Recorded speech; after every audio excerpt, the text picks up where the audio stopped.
Hello there, Sarah from 17 once again, introducing you to my Syndicate hard difficulty CEO rank video walkthrough. This is Milestone 14 and this is entitled The Wall.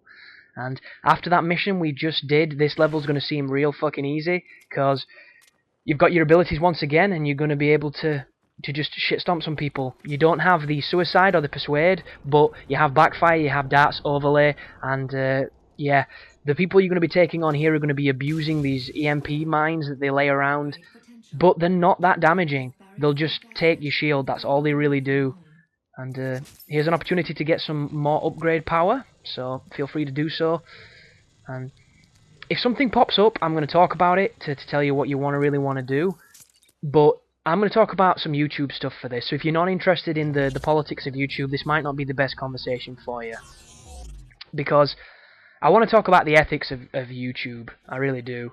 And I probably should make a video of itself for it, and I may do that, but, like, I would like to do some dual commentaries with some people that are bigger than me, and not necessarily for selfless reasons. As fun as it would be to talk to some people, it also helps your channel immensely. And I'm in that point right now where I've got a lot of decent subscribers.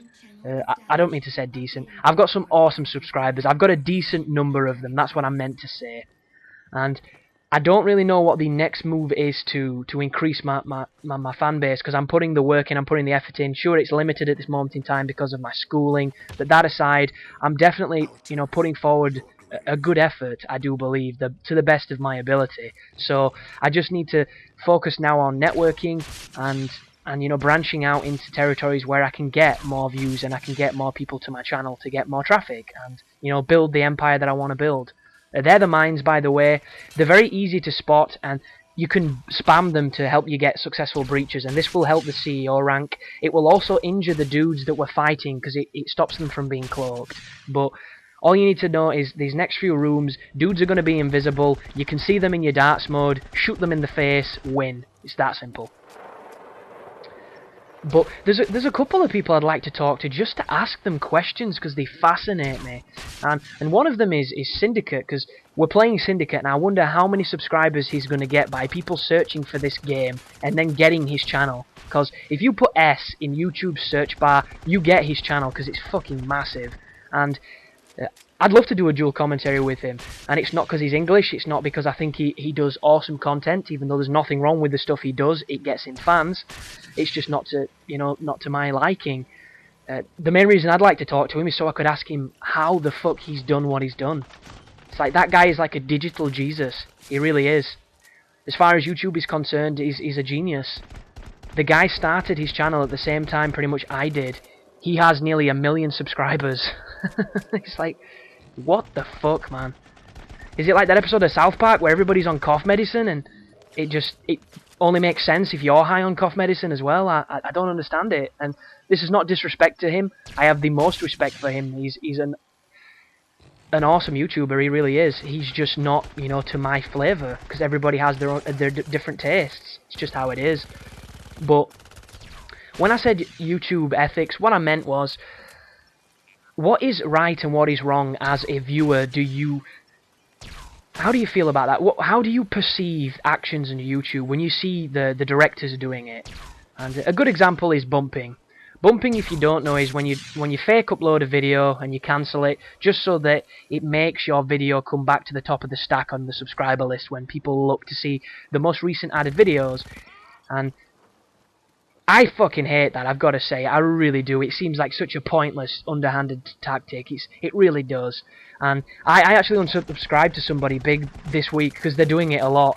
And it's not because I don't like the guy or I don't like the content. It's because I see a new video and I check it out and it's the same video I watched earlier that day. It's like, yo, I've seen the fucking video. Let it die. Upload something different, and it bugs me. And I'll never do that. I will never do that. Even if I'm ordered by a parent company to do that, I won't do it. It's just dumb. And where the ethics really come into it, when you look at a person's video and you see in the description like 90 bazillion lines worth of tags to try and get their product up on the search bar a little bit more successfully and frequently than someone else's, do you see that as a bad thing, as a cheap tactic, or do you see that as good marketing, good networking? Where do we draw the line with this stuff? Because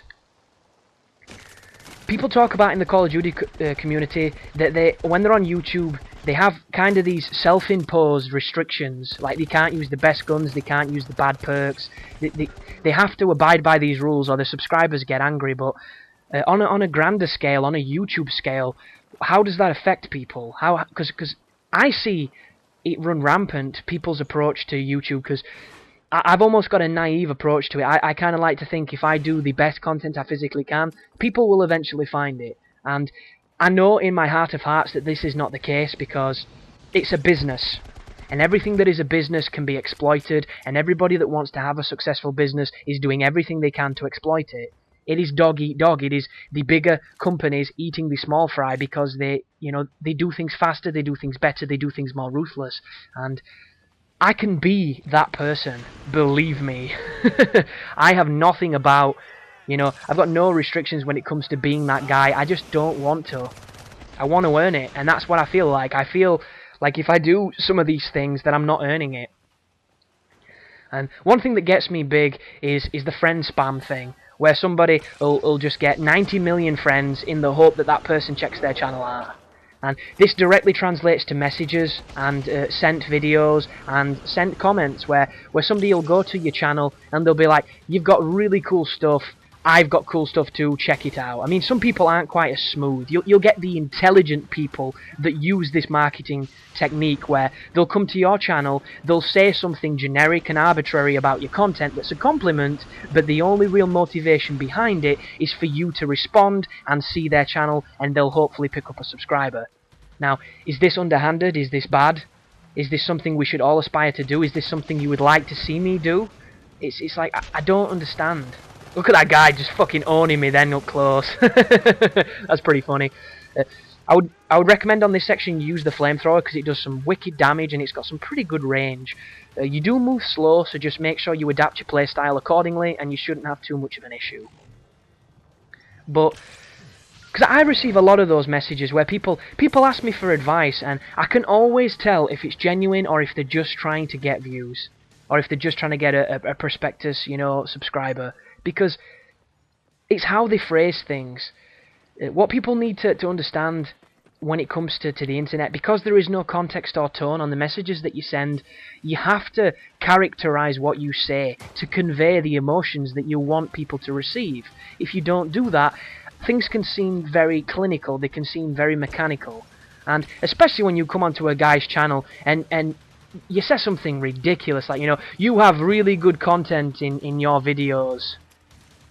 Like, does that sentence even make sense? Oh, by the way, this is kind of cool, this bit, because to the left of those shield guys, there is something you can breach that will kill them, and the sniper on the right that gives me health throughout the rest of this video, if you get close enough to him and you go balls to the walls, you can breach something behind him that will kill him as well. So it'll make this fight faster, but it will be a little bit more riskier, so do it at your own, your own safety. But what is right and what is wrong on YouTube? I'm beginning to not really understand. It's like, do you kiss somebody's ass so that you can become a friend of theirs who are a bigger channel than yours, in the nature that they will then promote you, that they will then help you? It's like, I don't want to do that. I don't want to be that person, and I don't understand anybody that can do that. Like, shout-outs. I only have 2,000 subscribers, and in the grand scheme of things, it's not a lot, but there's people's channels that I see who have less subscribers than me, and I want to make videos about these people because they make good content. And there's nothing ever in my mind that's even remotely thought that I could somehow make a profit off this. And maybe it's because I'm small, maybe it's because I don't have the numbers to really have a big effect in these kind of things, but where do your morals lie when it comes to YouTube? Do you treat it as, just, foot to face, knife to throat, just get anything you can, or do you have some pride? I suppose that's what I'm trying to say. And there's probably people that think that I've done that, I'm cheap in some way, I'm a spammer of some kind. Like, I actually know subscribers that don't like frequent updates. They don't like numerous uploads in a day. They want 2 uploads a day and that's it, because they feel overwhelmed if somebody does any more. And there's been times, like especially during the early times of my channel, and sometimes if I've got an important project on the way, where I've put 7 or 8 videos up a day. And I don't do that because I'm like, oh, I've got to get all the views, I've got to get the YouTube money. I do that because I need the video up. I need it to get the most exposure as soon as I can, because if I don't, there are several channels much more prolific than I am who will beat me to the views. It's such an interesting place to be in, and I'm reminded every day from the messages I receive off people and the comments I receive off people, like, I hate when people send me videos. It's like, oh, I just did the paprika challenge, and by this I mean I shoved a pot of paprika up my ass in 30 seconds and ate a dog food out of a dog bowl. It's like, yeah, that's amazing. Couldn't give a fuck. Why would you think I want to see that in any light of day? That is probably the most mundane, retarded thing I could ever watch. I gained no enjoyment from it. If anything, I am a lesser person because of your bag of shit video. That is how I feel when anybody sends it me. Like, if you're going to send me a video link, you have to either be an active subscriber or somebody that's commented enough for me to realise that you're a genuine person and you're a cool dude. Because if you're just some random dude whoring your channel by sending videos, you're a fucking parasite. You're the same person who sent me that response on Twitter, who I told to die because they're fucking parasites. And if anybody hasn't seen that, basically I said that Killzone 3 multiplayer becoming free, that trial thing that they've done on PlayStation Network, is one of the coolest things a developer's ever done. I then downloaded it and realised it's not as cool as I thought it was, but it's still pretty damn cool. And I even said, has anyone ever done a better deal than this? And somebody linked that tweet of mine with their own, like, page of some sorts. And I thought there was going to be a funny meme or something, of something silly happening. Ballpark score 402,000 will easily get you it. And I clicked on the link, and a page opened up saying I'd won an iPad. And I'm sorry, but if he was in the same room as me, I would have turned around and I would have fucking soccer punched him in the mouth. I would have, like, full on. It's like, I would have put on Michael Jackson's glove just to slap that bitch in the face. I would have dug Michael Jackson up to do it. That's how much it pissed me off, because I just hate people like that. I hate parasites. I hate leeches that get on the back of other things and try and fund their own, mischievous ways. It pisses me off. But if you don't care, that's awesome. I do apologise if I went on a bit of a tangent, but thanks for watching, and you take care now.